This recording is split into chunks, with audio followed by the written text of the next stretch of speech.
We now place ourselves in the loving presence of God. In the name of the Father, of the Son, and of the Holy Spirit. Amen. Lord be with you.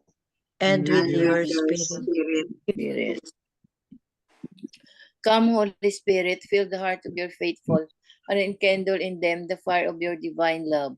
Send forth your Spirit, and they shall be created, and you shall renew the face of the earth. O God, who by the light of the Holy Spirit did instruct the hearts of the faithful, grant us by the same Holy Spirit to release what is right and just, and always to rejoice in his consolation through Christ our Lord. Amen. Amen. Amen.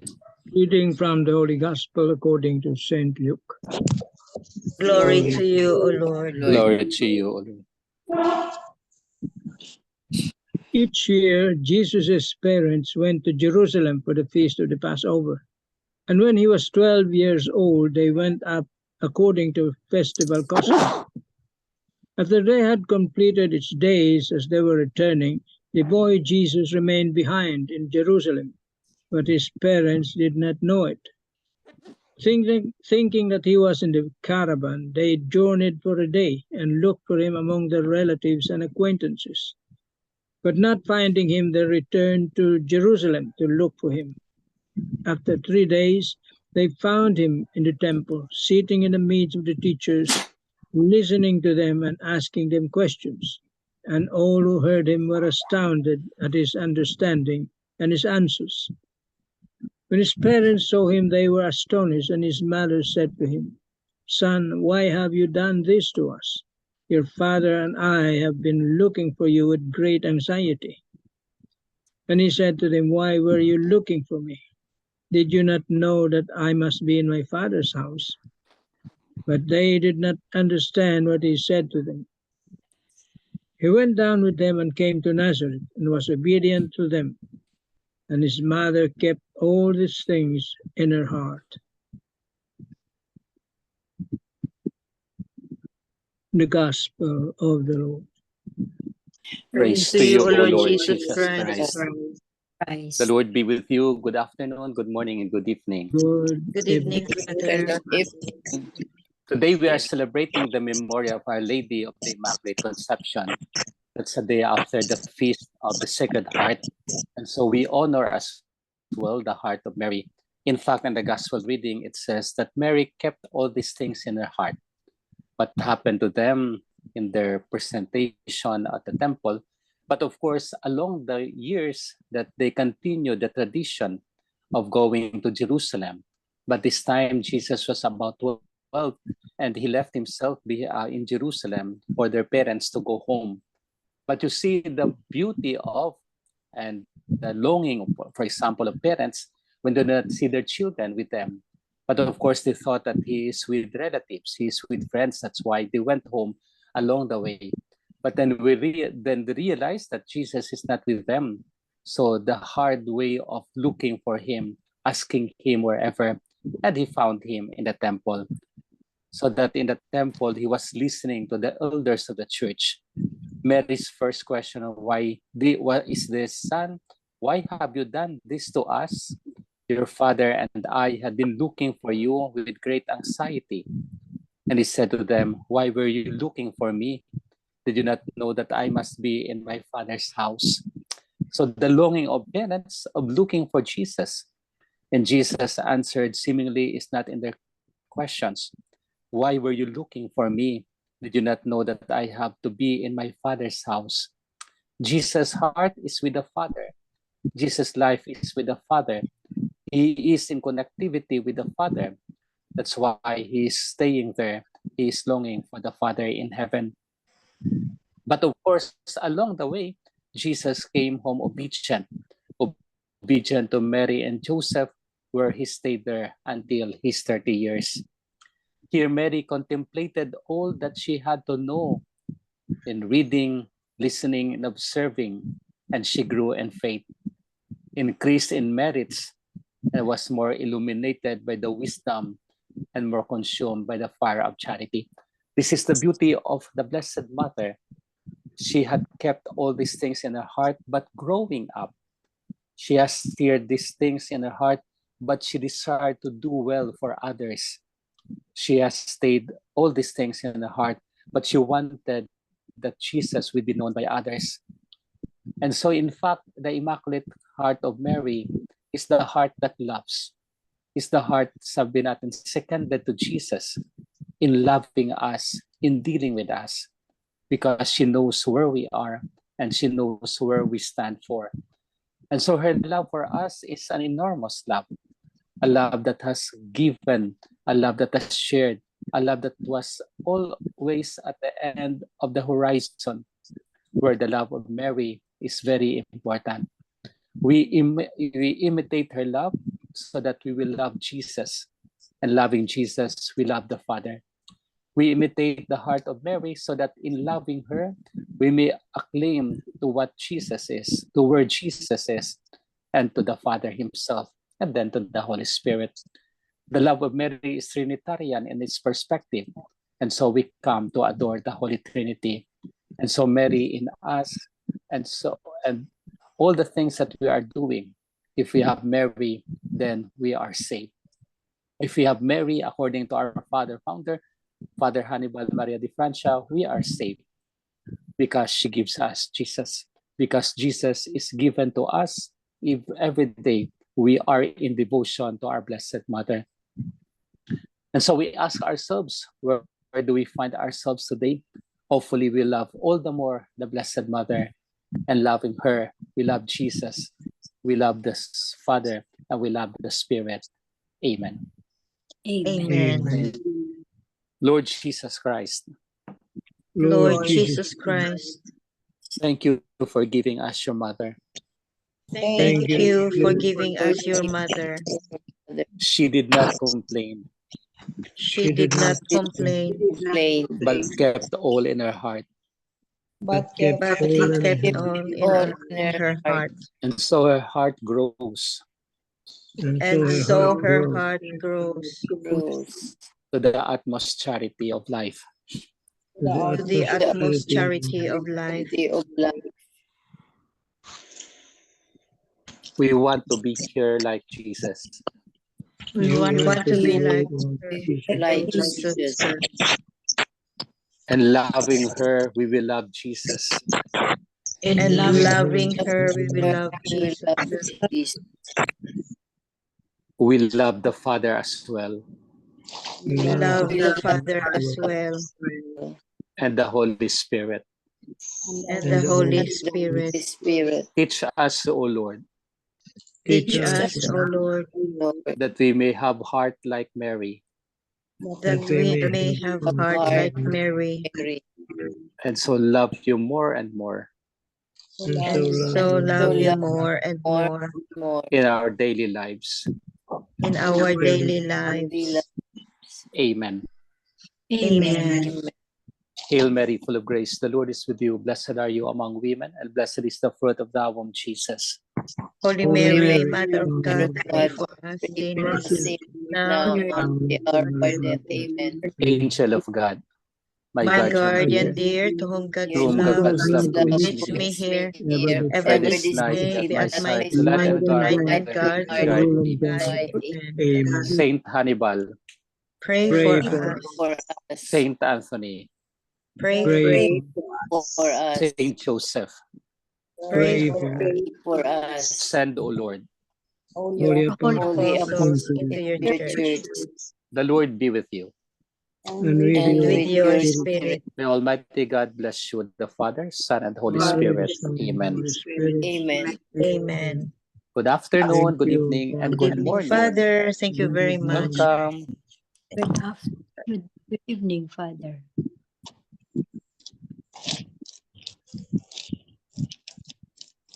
Any question for Father Danny? Wala namang questions siguro. Any piece of your thought?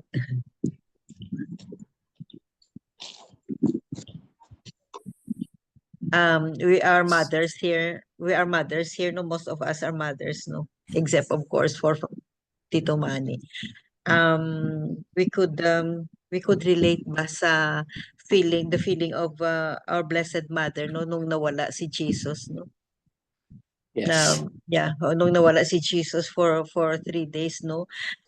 Because in one way or another ba, naka-experience ako niya na parang siguro mga 5 minutes lang na nawala ang anak namin ba, na we went to Hong Kong ba. We went to Hong Kong, tapos nawala siya, hindi namin makita sa Hong Kong airport. Siguro Mhm.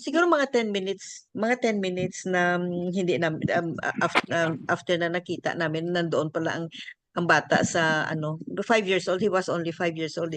Nasa one of the stores pala dyan sa sa Hong Kong airport. Pero that 10 minutes, no, as a mother, no, parang Tagal-tagal na, no? parang matagal na, and then I felt like really really dying during Mhm. the 10 minutes. Imagine, no, kung nawala ang anak mo, na lang, in a strange place, tapos 5 years old. Pero ang kay Mama Mary is 3 days na nawala si Jesus. Wala pang telepono noon, wala pang mga wala silang pagtanungan kung Walang saan ang anak cellphone. nila.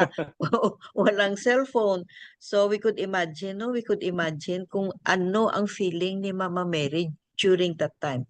That incident lang. Yes, of course. Oo, Mhm. oo. Tapos as a mother, no, as a mother, nakita niya ang anak niya, no, gin-crucify, how her son suffered, no.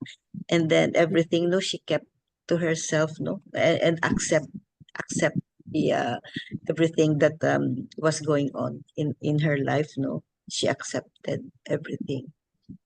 That's why we today we contemplate the Immaculate Heart of Mary.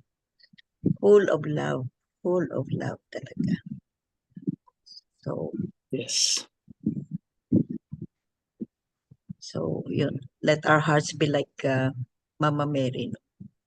Full of love. And if our heart is full of love, no, there's no more space for hatred. Yes. Thank you, Thank you. Tita MJ. You're welcome, Father.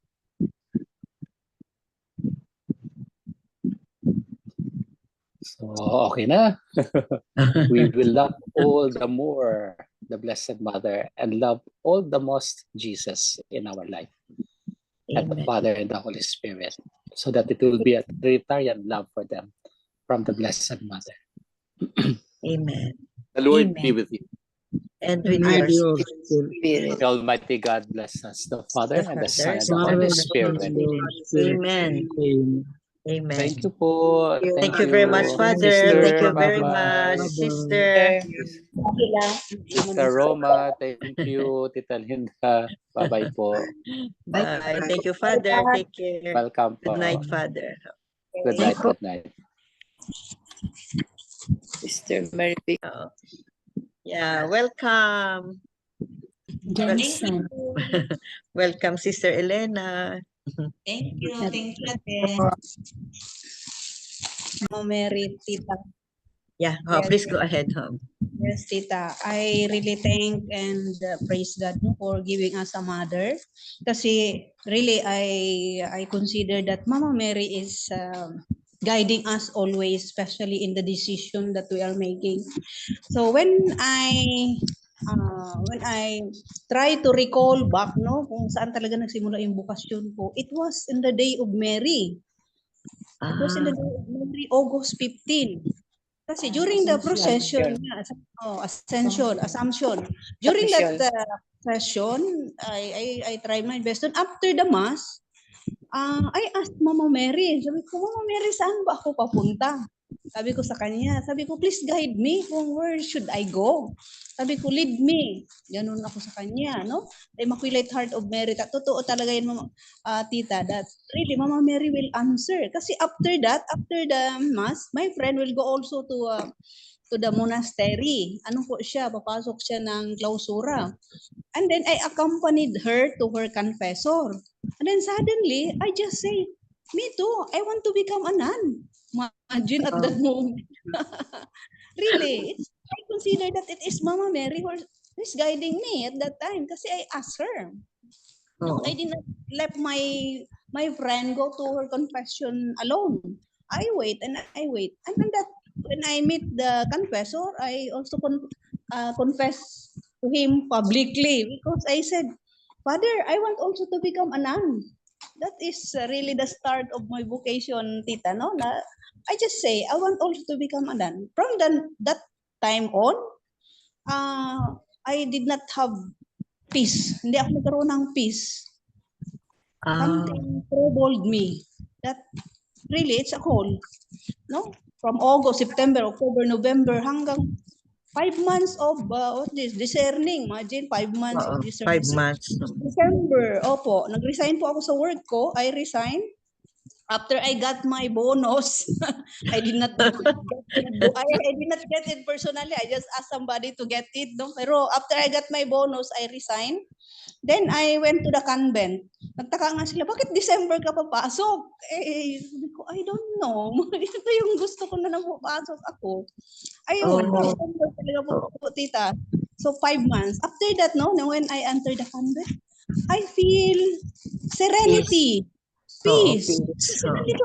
But before that, with that waiting, August, September, October, November, hanggang December, no peace, tita, no peace, because I am really, I don't know what I have to, I cannot explain but that's the start. Then yun, naano ko na, that it was Mama Mary who guided my vocation to enter the convent. Yan po talagang mano ko, tita, that Mama Mary will really help and always be there, no? Pag, amen. It's true. Amen. Pero what happened to your friend, sister? Yung sinamahan mo? Yes, tita, ang sadly is that siguro way lang din siya ba, parang ano lang din siya, bridge lang din siya kasi hindi siya nag-persevere sa klausura. Ikaw patuloy ang nagmadre. Yes, because of the bronchopneumonia na hinatid siya na laging siya may sakit-sakit sa loob kaya pinalabas siya ng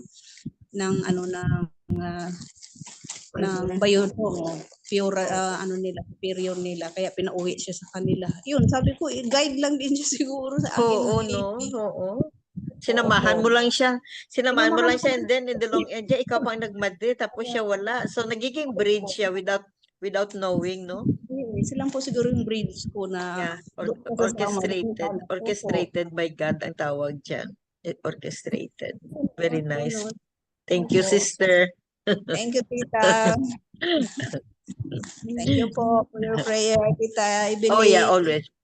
Always. Present. Tito Mans, you have something to say?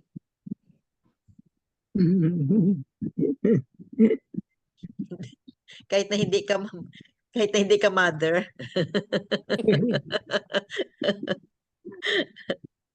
Well, kwento mo nga yung anak mo 5 years old ba? May isip na yun. Pagpalapit siya doon, sir, missing po yung mother ko eh. Baliktad. Missing. Mother.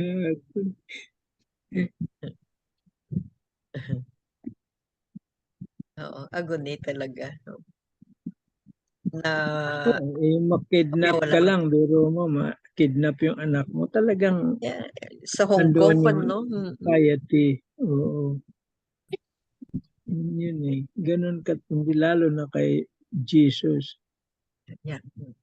Parang kuwan lang siya. Ano bang tawag nun? Foster parents lang sila eh. So, alam niya ang kalagayan ni Jesus na he is not an ordinary man. He's a God. Alam niya yun eh. Kaya grabe yung worry. No?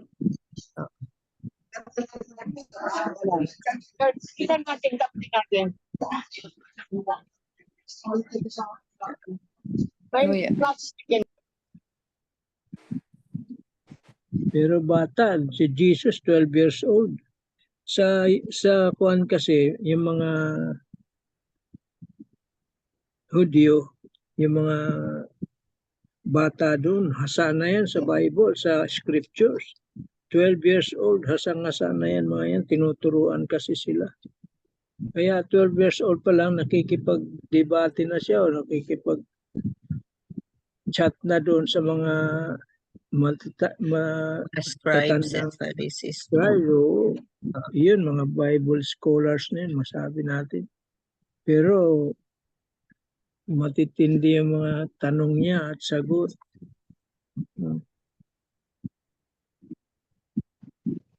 Ngayon pa lang tayo natututo magbasa ng Biblia. Sa eskwela, bihira naman magturo doon, lalo na sa mga public schools, wala. Kung walang catechist, wala. Wala silang... Wala sa public school. Hmm. Public school nga dito, hindi pa pwede mag-teach ng religion kahit na mag-pray is hindi pwede sa mga public schools dito. Hindi pwede. Walang religion. Sa mga public schools ata dito, walang religion Diyan subjects siguro yun. mayroon, siguro diyan Meron. mayroon na may mga volunteer siguro, pero kung Oo, walang meron. volunteer, Marami. wala. Oo, meron. Kasi sa parish namin may mga catechist.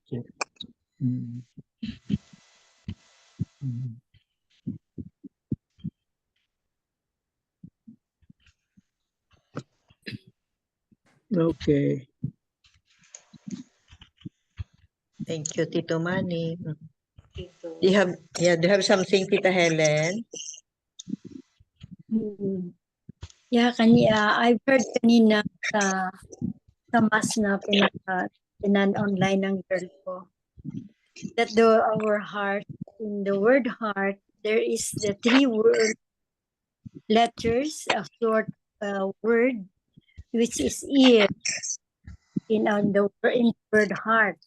So, if we put our 2 ears, if we put them together, the shape will be heart. So Ear and ear. Yeah. yes, heart. One ear, nagiging heart. That's why we need to very well according to the priest, and we talk less because we have 2 ears, 1 mouth. So it is very important that we all have the ears to support our Helen, excuse me, please read na lang. our Opo, Tita Lynn.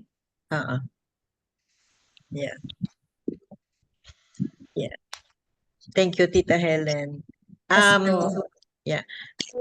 And let's read the 3 pointers of Tita Helen, of the Tita Linda, who has the 3 pointers. So the 3 pointers for today, Saturday. Today's feast honors our Blessed Lady as someone whose heart was a home to Jesus. Although Mary did not understand many things in her life, her heart, purified by the Holy Spirit, was confident of God's love, protection, and providence. Immaculate Heart of Mary, pray for us. Amen. Amen. Amen. So, in other words, in today's gospel, today is the feast of Immaculate Heart of Mary. Let's continue to honor and to pray for the intercession of Mama Mary, because her heart is full of love. Her heart is full of love for us, and she is a great intercessor between Jesus, God the Father, and the Holy Spirit. She will never abandon us. Mama Mary will never abandon us because she is also our mother. She is also our mother.